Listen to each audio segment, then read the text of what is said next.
Shri M Mukundan എഴുതിയ ഏച്ചി എന്ന് പറയുന്ന കഥ. ഏച്ചി സ്കൂളിൽ പോകുമ്പോൾ പാവാടയും ബ്ലൗസും ഇസ്തിരിയിട്ട് കൊടുക്കുന്നത് പവിത്രനാണ്. ചിരട്ടകൾ അടുപ്പിലിട്ട് കത്തിച്ച കനലുകൾ ഇസ്തിരിപ്പെട്ടിയിലിട്ടാൽ നിമിഷങ്ങൾക്കകം അത് തീ പോലെ ചൂടാകും. തുണി തേക്കുമ്പോൾ തേപ്പ് പെട്ടിയിൽ നിന്ന് കനലുകൾ പൊട്ടുന്ന ചെറിയ ശബ്ദങ്ങൾ വലിയ ശബ്ദങ്ങളായി അവൻ കേൾക്കും. കഠിനമായ ചൂടുള്ള കനൽപ്പെട്ടി അറിയാതെ ഒന്ന് തൊട്ടുപോയാൽ പൊള്ളി തോൽ കരിയും. പവിത്രൻ്റെ കൈത്തണ്ടകളിൽ പലയിടങ്ങളിൽ ഉണങ്ങിയ പൊള്ളലുകൾ വടുവെട്ടി കിടക്കുന്നത് കാണാം. എന്തിനായി ഈ കുട്ടിയെക്കൊണ്ട് തുണി തേപ്പിക്കുന്നത് പാർവതി? വലിയ ആളോട് ചെയ്യേണ്ട പണിയല്ലേ ഇത്?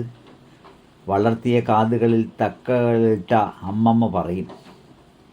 എനിക്കിതൊന്നാ നേരം അമ്മമ്മേ, എനിക്ക് പഠിക്കണ്ടേ, അടുക്കളയിൽ അമ്മയെ സഹായിക്കണ്ടേ, പയ്യനെ കൊണ്ടുപോയി കെട്ടണ്ടേ, കിടക്ക് മുയ്യാനും മുട്ടയാ, അതുകൊണ്ടായി വെയിലത്തിരണ്ടേ, അമ്മയ്ക്ക് നെറ്റിമ്മൽ തർപ്പൻ്റെയും പുരട്ടി കൊടുക്കണ്ടേ.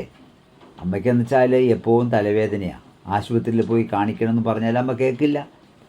പാർവതി പറയും, തലവേദന വന്നാൽ ആരെങ്കിലും ആശുപത്രിയിൽ പോകുമോ? നല്ല കഥ. ആശുപത്രിയിൽ പോകുന്ന ചോര തുളുമ്പോഴോ? അമ്മമ്മ പറയും. പവിത്രൻ അതൊക്കെ കേട്ടുകൊണ്ട് തന്നെ ഏച്ചിയുടെ പാവാടയും ബ്ലൗസും തേച്ച് ചുളി മാറ്റി വയ്ക്കും. ഡാ മോനെ പവിത്ര, ദാൻ്റെ ഈ പെറ്റിക്കോട്ട് കൂടി ഒന്ന് തേച്ചതാ, നിനക്ക് ഞാനൊരു ഐസ് മുട്ടായി വാങ്ങിത്തരാം. ഒരു ദിവസം ഏച്ചി പറഞ്ഞു. ഐസ് മുട്ടായി വാങ്ങിത്തരാൻ ഏച്ചി കിടന്ന പൈസ അത് തന്നെ സ്വീപ്പാക്കാൻ വേണ്ടി പറയുന്നതാ. പവിത്രൻ നിരീച്ചു. ഏച്ചി ആവശ്യപ്പെടുന്ന എന്തും ഒരു പ്രതിഫലം ചെയ്യും കൂടാതെ പവിത്രൻ നിറവേറ്റി കൊടുക്കും. അവൻ പഠിക്കുന്നത് ഒരേ സ്കൂളിലല്ലെങ്കിലും പവിത്രനും ഏച്ചിയും ഒന്നിച്ചാണ് രാവിലെ താന്താങ്ങളുടെ സ്കൂളിൽ പോകുന്നത്.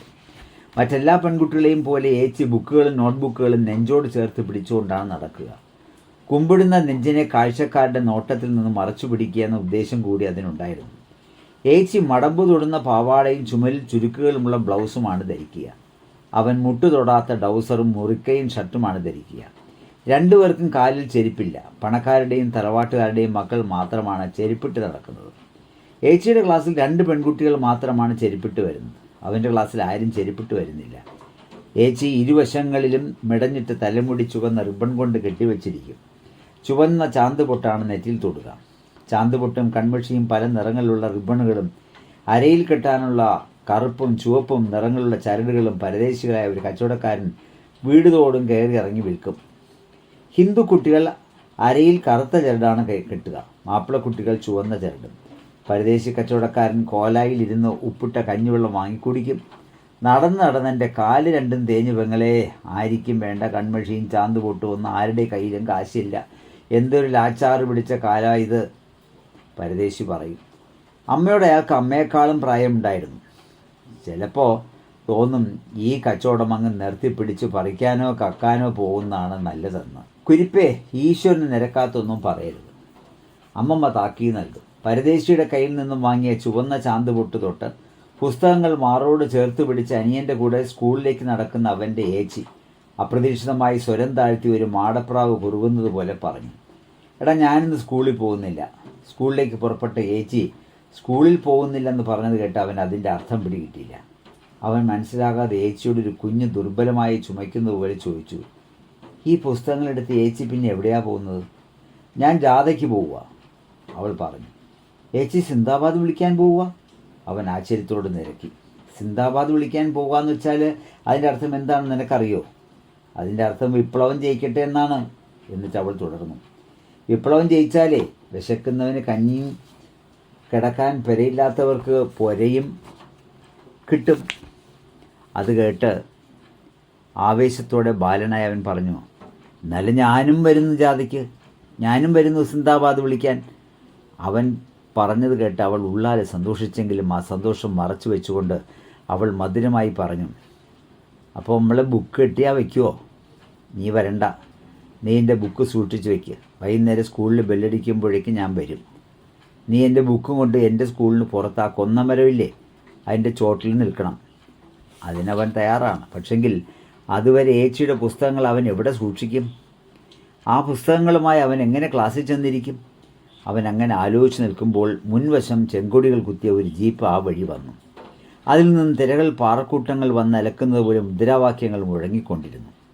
ഏച്ചി ആ ജീപ്പിന് കൈകാട്ടി. ജീപ്പ് നിന്നപ്പോൾ പുസ്തകങ്ങൾ അവനെ ഏൽപ്പിച്ച് അതിൽ കയറിപ്പോയി. ഏച്ചി കോളേജിൽ പോകുമ്പോൾ സാരിയും ബ്ലൗസും ഇസ്തിരിയിട്ട് കൊടുത്തത് പവിത്രനാണ്. കോളേജിൽ പോകുന്നതിന് മുമ്പ് തന്നെ പാവയുടെ ഉപേക്ഷിക്കാൻ പാർവതി തയ്യാറായിരുന്നു. സാരി ഉടുത്ത് നടക്കാനായിരുന്നു അവൾക്ക് താല്പര്യം. പക്ഷേ അമ്മ പറഞ്ഞു, എടി ചേലയെടുത്ത് സ്കൂളിലേക്ക് പോകാൻ നീ എന്താ പൈറ്റിനോ? ഇപ്പോൾ നീ പാവാട ഉടുത്ത് തന്നെ നടക്കുക, അതിനുള്ള പ്രായമേ നിനക്കായിട്ടുള്ളൂ.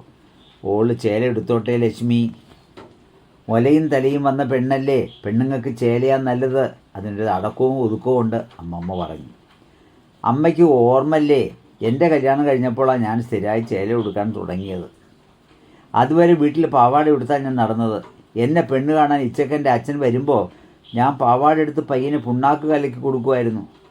ഇച്ചക്കൻ്റെ അച്ഛൻ നേരെ പയ്യൻ്റെ അടുത്ത് വന്ന് എന്നോട് ചോദിച്ചു, ലക്ഷ്മി നിനക്ക് പയ്യനെ കറക്കാൻ അറിയോ? അപ്പോൾ ഞാൻ പറഞ്ഞു, അറിയാം, വേണമെങ്കിൽ ഞാൻ ആനയും കറക്കും. അന്നേരം ഇച്ചക്കൻ്റെ അച്ഛൻ പറഞ്ഞു, ആൾ വലിയ വായാടിയാണല്ലോ. അപ്പോൾ ഞാൻ പറഞ്ഞു, എൻ്റെ നാവ് വായിലടങ്ങി കിടക്കില്ല. ഇപ്പോൾ ഇച്ചക്കൻ്റെ അച്ഛൻ പറഞ്ഞു, സാരമില്ല, നാമൂസുകാരത്തികളെ എനിക്കിഷ്ടമാണ്.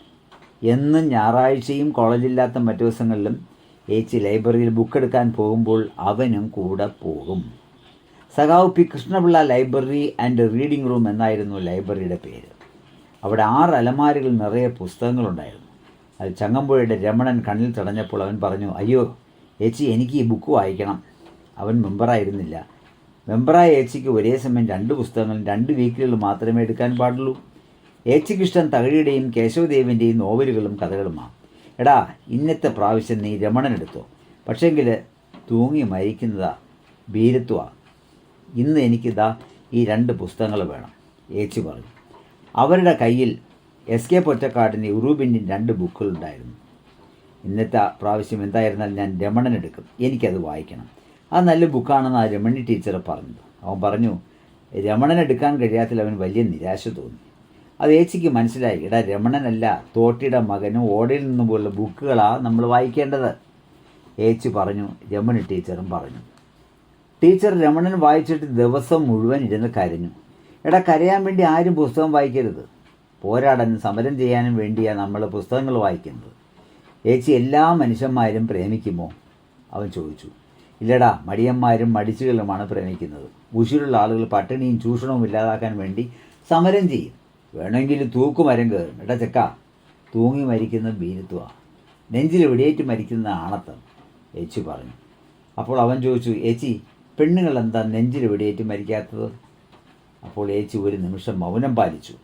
അതിനുശേഷം ഗോളി ചിലയ്ക്കുന്ന പോലെ ഒട്ടും കേൾക്കാൻ സുഖമില്ലാത്ത സ്വരത്തിൽ പറഞ്ഞു, പവിത്ര, നിൻ്റെ ഏച്ചിയായിരിക്കും വെടിയേറ്റ് മരിക്കുന്ന ആദ്യത്തെ രക്തസാക്ഷിണി. അത് കേട്ട് പരിഭ്രമത്തോടെ അവൻ പറഞ്ഞു, അയ്യോ ഏച്ചി മരിക്കരുതേ, ഏച്ചി മരിച്ചാൽ ഞാനും മരിക്കും, അമ്മയ്ക്ക് ഒന്നിച്ചു ചാകാം. ഒരിക്കൽ ഏച്ചി ചോദിച്ചു, പവിത്ര, നീ എനിക്ക് ഒരു ഉപകാരം ചെയ്തു തരുമോ? അവൻ പറഞ്ഞു, കുളിക്കാൻ കിണറ്റിൽ നിന്ന് വെള്ളം കോരിത്തരാനോ ഞാൻ റെഡി ഏച്ചി. എന്നും വെളുപ്പിന് എഴുന്നേറ്റ് കുളിക്കുന്ന ഏച്ചി അന്ന് നേരം വൈകിട്ടും കുളിച്ചിട്ടില്ലെന്ന് അവളെ കണ്ടപ്പോൾ അവന് തോന്നി. നീ ശനിക്കൊരു സാധനം വാങ്ങിത്തരണം, ഏച്ചി പറഞ്ഞു. അവൻ ചോദിച്ചു, എന്ത് സാധന? കുളിക്കാൻ സോപ്പാണോ?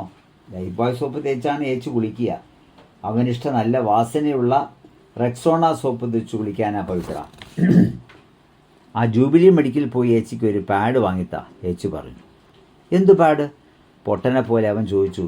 പെണ്ണുങ്ങൾ മാസത്തിലൊരിക്കൽ ഔട്ടാകുമ്പോൾ ഉപയോഗിക്കുന്ന പാഡ്. ഈ ഒരു പൊട്ടന, സംശയമില്ല, ഇത്ര വലുതായിട്ടും നിനക്കൊന്നും അറിയില്ലേ? അത് കേട്ട് അവൻ അവൻ്റെ പൊട്ടത്തരം ആവർത്തിച്ചു. എന്തിനാ പാട്? ഏച്ചി പറഞ്ഞു. അത് ചോര വരുമ്പോൾ വെച്ച് കെട്ടാനാ. അത് കേട്ട് പരിഭ്രമത്തോട് അവൻ ചോദിച്ചു, ചോരയോ? എവിടുന്നാ ചോര വരുന്ന ഏച്ചി? ഇങ്ങോട്ട് വാ, ഏച്ചി പറഞ്ഞു. ഞാനത് നിൻ്റെ ചെവിയിൽ പറഞ്ഞു തരാം. തുടർന്ന് എല്ലാ മാസവും 2ാമത്തെ ആഴ്ച അവൻ തന്നെയാണ് ജൂബിലി മെഡിക്കലിൽ പോയി അത് ഏച്ചിക്ക് വാങ്ങിക്കൊടുക്കുന്നത്. കോളേജിൽ പഠിക്കുമ്പോൾ തന്നെയാണ് ഏച്ചിയുടെ കല്യാണം കഴിഞ്ഞത്. ഏച്ചിക്ക് അതൊന്നും ഇഷ്ടമില്ലായിരുന്നു. കുറച്ചും കൂടി ഞാൻ ഒറ്റത്തടിയായി കഴിഞ്ഞോട്ടെ, എന്നിട്ടാകാം കല്യാണം. ഇപ്പോൾ എനിക്ക് കുറേ കാര്യങ്ങൾ ചെയ്യാനുണ്ടെന്ന് ഏച്ചി പറഞ്ഞു. ഏച്ചി കോളേജ് യൂണിയൻ ചെയർമാൻ സ്ഥാനത്ത് മത്സരിച്ച് വമ്പിച്ച ഭൂരിപക്ഷത്തോട് ജയിച്ചപ്പോൾ അവരുടെ പാർട്ടിക്കാരായ ആൺകുട്ടികളും പെൺകുട്ടികളും അവരെടുത്തുയർത്തുന്ന ഫോട്ടോ സകല പത്രങ്ങളിലും അച്ചടിച്ചു വന്നു. അയ്യേ, ഇതെന്താ കഥ? മുലയും തലയും വന്ന പെണ്ണിനെ ആൺകുട്ടികൾ കയ്യിലെടുത്ത് പൊന്തിക്കുന്നത്. കരികാലം, അമ്മമ്മ പറഞ്ഞു. എടീ, നീങ്ങ് വാ, ആടിച്ച് നിൻ്റെ ചന്തിമേൽ തോലിരിക്കും. കണ്ടോളൂ, അമ്മമ്മ തുടർന്നു. ലക്ഷ്മി, നിന്റെ കുഴപ്പാടി ഇത്. അച്ഛനില്ല കൂട്ടുകാരന് തിരിച്ച് നെയ്യ് ഒരാൾ തലയിൽ വെച്ച് നടന്നു. അതിൻ്റെ ഫലായത്. ഇനി വേഗം പെണ്ണിനെ പിടിച്ച് ആരുടെയെങ്കിലും കൂടെ പറഞ്ഞയക്ക്, അല്ലെങ്കിൽ ഓളെ പിടിച്ചാൽ കിട്ടൂല. ഓളെ വഴിക്ക് പോവും. സംശയമില്ല, ഞാൻ എൻ്റെ വഴിയിലേ പോവും. വേറൊരാളുടെ വഴിക്കും പോകാൻ എന്നെ കിട്ടില്ല കേട്ടോ. പവിത്ര, നീ ആ കല്യാണാലോചനയുമായി കീഴഞ്ചേരിൽ നിന്ന് ഉരുവാ വന്നപ്പോൾ വേണ്ടാന്ന് ഏച്ചു പറഞ്ഞില്ല? എനിക്ക് ആ മൂപ്പരോടും സംസാരിക്കണം. എന്നിട്ട് ഞാൻ പറയും എനിക്ക് സമ്മതമാണോ അല്ലയോ എന്ന്. ലക്ഷ്മി, നിൻ്റെ പൊന്നാര മോള് പറയുന്നത് കേട്ടോ. ഓള് സൂയിപ്പത്തിയ. ഓള് ഊരിപ്പോകാൻ നോക്കുക. അതിന് നീ സമ്മതിക്കരുത്. നല്ല തങ്കം പോലത്തെ ചെക്കനാ ദൈവം പറഞ്ഞയച്ചതാവോനെ. നീ നിൻ്റെ മോള് പറയുന്നത് കേട്ട് തുള്ളരുത്. നീ ജീവിതകാലം മുഴുവനും ഖേദിക്കും. അമ്മമ്മ അന്ത്യശാസനം നൽകി. ഏച്ചി ഇറയത്തിരുന്ന് 1 മണിക്കൂർ നേരം അയാളോട് സംസാരിച്ചു. ഗൗതമൻ എന്നാണ് അയാളുടെ പേര്. എന്നാലും ബുദ്ധൻ എന്ന് തന്നെ ഇടായിരുന്നല്ലേ പേര്? ഏച്ചി ചിരിച്ചുകൊണ്ട് ചോദിച്ചു. അത് കേട്ട് അയാളും ചിരിച്ചു. അങ്ങനെയാണ്. രാത്രി മുഴുവനും മഴ പെയ്ത ശേഷം വെയിൽ ഉദിച്ച് ഈർപ്പമുള്ള ഒരു ദിവസം ഏച്ചിയും അയാളും തമ്മിൽ വിവാഹം കഴിച്ചത്. അതിനുശേഷം ഏച്ചി ഭർത്താവിൻ്റെ കൂടെ കിഴഞ്ചേരിയിൽ അയാളുടെ വീട്ടിൽ പോയി. പവിത്രൻ തനിച്ചായി. അവൻ അടക്കാൻ കഴിയാത്ത സങ്കടം വന്നു. 2 ദിവസം അവൻ ഉണ്ടില്ല, ഉറങ്ങിയതുമില്ല. എപ്പോഴും ഏച്ചിയെക്കുറിച്ച് ആലോചിച്ചിരുന്നു. പാവം, എന്തൊരു വ്യസനക്കാലം. വിവാഹം കഴിഞ്ഞ് 2 കൊല്ലം തികഞ്ഞിട്ടും പാർവതിക്ക് ഒരു കുഞ്ഞ് പറഞ്ഞില്ല. അയ്യോ, ഇതെന്ത് കഥ? ഞാനെങ്ങനെയോ ഇനി നാട്ടുകാരുടെ മുഖത്ത് നോക്കുക? ഒരു മച്ചിപ്പെണ്ണായി പോയല്ലോ എന്ന്. ഈശ്വര, എൻ്റെ പാർവതി.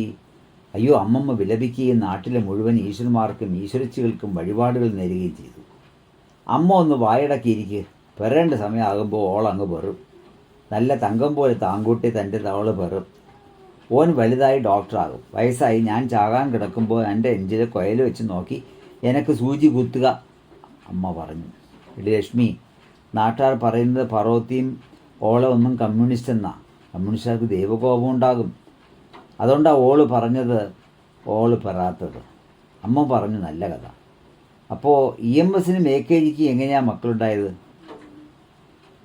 ഓർ 2 മൂത്ത കമ്മ്യൂണിസ്റ്റുകാരില്ലേ. കമ്മ്യൂണിസ്റ്റുകാർക്ക് ഒരു കയ്പോ ഇല്ല. എൻ്റെ പാർവതിക്കും ഒരു കുഴപ്പമില്ല. പെറേണ്ട സമയമാകുമ്പോൾ ഓളങ്ങ് പെറും. നിങ്ങൾ വായിൽ നാവടക്കി വെച്ചും ഉണ്ടായിരുന്നു അമ്മേ, അമ്മ പറഞ്ഞു. പവിത്രൻ ഇക്കഥ ഏച്ചിയോട് പറഞ്ഞപ്പോൾ ഏച്ചി പൊട്ടിച്ചിരിച്ചു. ഗൗതമന് ഒരു ചെറു തകരാറുണ്ട്. അയാൾ അതിന് ചികിത്സ എടുക്കുന്നുണ്ട്. 1-2 കൊല്ലം കൊണ്ട് ഞാൻ അമ്മയാകും. നീ കണ്ടോ ചെക്ക? ഏച്ചി അവൻ്റെ കവിളിൽ നുള്ളി. ഇടാ, ഗൗതമൻ്റെ ശുക്ലത്തിൽ കൗണ്ട് ഇത്തിരി കുറവാണ്. സാധാരണയായി 1 മില്ലി ശുക്ലത്തിൽ ചുരുങ്ങിയാൽ 1.5 കോടി ബീജങ്ങൾ ഉണ്ടാകണം. ഗൗതമന് അത്രയുമില്ല. ആ കണ്ടീഷന് ഓലിംഗ്യോസ്പെർമിയ എന്ന വൈദ്യശാസ്ത്രത്തിൽ പറയുക. എല്ലാം നേരെയാകും കേട്ടോടാ എൻ്റെ പൊന്നനിയ, ഏച്ചി പറഞ്ഞു. എനിക്ക് ശാസ്ത്രത്തിൽ വിശ്വാസമുണ്ട്. വൈദ്യശാസ്ത്രം ഇപ്പോൾ അത്രയധികം വളർന്നിട്ടുണ്ട്. ഏച്ചിയുടെ മകൻ വിദ്യാധരനെ കോളേജിൽ പഠിപ്പിച്ച അധ്യാപകരിൽ ഒരാൾ പവിത്രനാണ്. വിദ്യാധരൻ നല്ല മിടുക്കനാണ്. അവൻ പഠിച്ച കമ്പ്യൂട്ടർ എഞ്ചിനീയറായി. 1-ാം തരം വായനക്കാരനായി. കുറേശ്ശെ കഥ എഴുതുന്ന ആളായി. പക്ഷെ അത് കാണുവാൻ ഏച്ചി ഉണ്ടായിരുന്നില്ല. അമ്മമ്മ മരിക്കുമ്പോൾ വായിലൊഴിച്ചു കൊടുത്തതിൻ്റെ ബാക്കി ഗംഗാജലം ഒരു സോഡാ കുപ്പിയിൽ സൂക്ഷിച്ചു വെച്ചിരുന്നു. അമ്മ വെള്ളം ഏച്ചിയുടെ വായിൽ വീഴ്ത്താൻ ശ്രമിച്ചപ്പോൾ വയ്യെങ്കിലും ഏച്ചി ചിരിച്ചു. എന്നിട്ട് അവർ പറഞ്ഞു, എനിക്ക് ഗംഗാജലം വേണ്ട, ഒരു തുള്ളി മുലപ്പാൽ മതി. എൻ്റെ നാവിന്മേൽ ഒറ്റ തുള്ളി, എന്നിട്ട് ഞാൻ പോകാം. അത് കേട്ട് അമ്മ പരിഭ്രമിച്ചു. പാർവതി എന്നും ഇങ്ങനെയായിരുന്നു. അവളുടെ മനസ്സിലുള്ളത് ആർക്കും പിടികിട്ടിയിരുന്നില്ല. അവൾ ചിന്തിച്ചത് മറ്റുള്ളവർ ചിന്തിക്കുന്ന പോലെ ആയിരുന്നില്ല. അപ്പോൾ പവിത്രൻ പറഞ്ഞു, ഏച്ചിയുടെ ആഗ്രഹം ഞാൻ സാധിപ്പിച്ചു കൊടുക്കും. അവൻ്റെ ഭാര്യ കല്യാണി കുഞ്ഞിനെ മുലയൂട്ടുന്നുണ്ടായിരുന്നു. അങ്ങനെ അവൻ ഏച്ചിയുടെ ആഗ്രഹം സാധിച്ചു കൊടുത്തു. അവൻ ആരോ കാശിയിൽ നിന്നും കൊണ്ടുവന്ന് കൊടുത്ത സോഡാ കുപ്പിയിൽ പകുതിയോളം ബാക്കി കിടക്കുന്ന ഗംഗാജലം പുറത്തു കൊണ്ടുപോയി ഒഴിച്ചു.